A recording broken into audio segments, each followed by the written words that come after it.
You've written an excellent column in today's Daily Mail calling out what you perceive as two-tier policing, and you think it's getting worse. Tell us more. No, absolutely. And Martin, I'll make the point that this is much broader than two-tier policing. I call it two-tier governance. It includes policing, but also how our politicians react to various social events.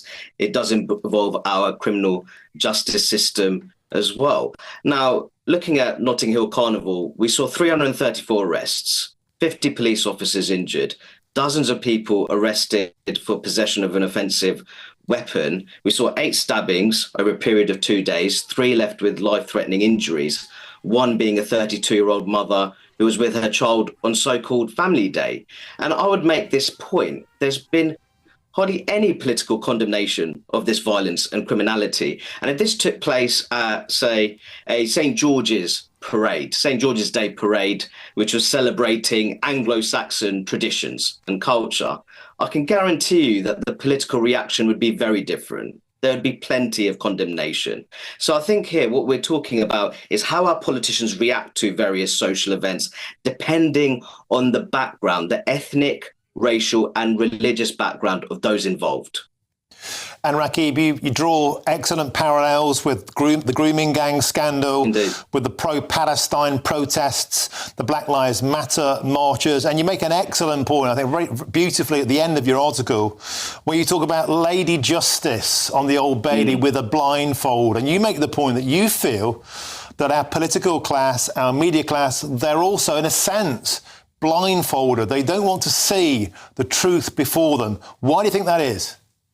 Well, I think there's a variety of reasons for that. I think we've made significant strides when it comes to racial equality in our country, especially over the last 25 years or so. But I think in some ways the pendulum was swung too far in the other direction, where, especially when it comes to matters of law and order, I think in some cases it's clear that minorities have been the beneficiaries of preferential treatment.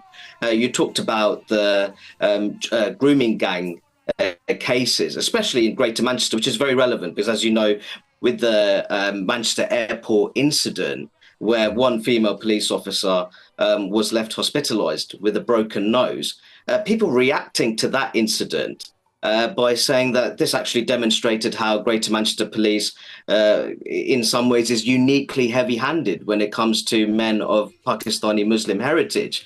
Well, I'm sorry to say I couldn't disagree more with that. And I think when you look at the premature closing down of Operation Augusta, which was primarily investigating male grooming gang perpetrators of Pakistani Muslim heritage, the fact that that was prematurely closed down suggests the exact opposite. So I think that what's very clear here is that we need our politicians, not just our politicians, we need public sector officials, especially when it comes to policing, local councils, healthcare, in our education system, to operate in the spirit of fairness, balance and impartiality. Otherwise, it could not only fuel considerable social resentment, it could even exacerbate the potential for political unrest. And we don't want to be in that position.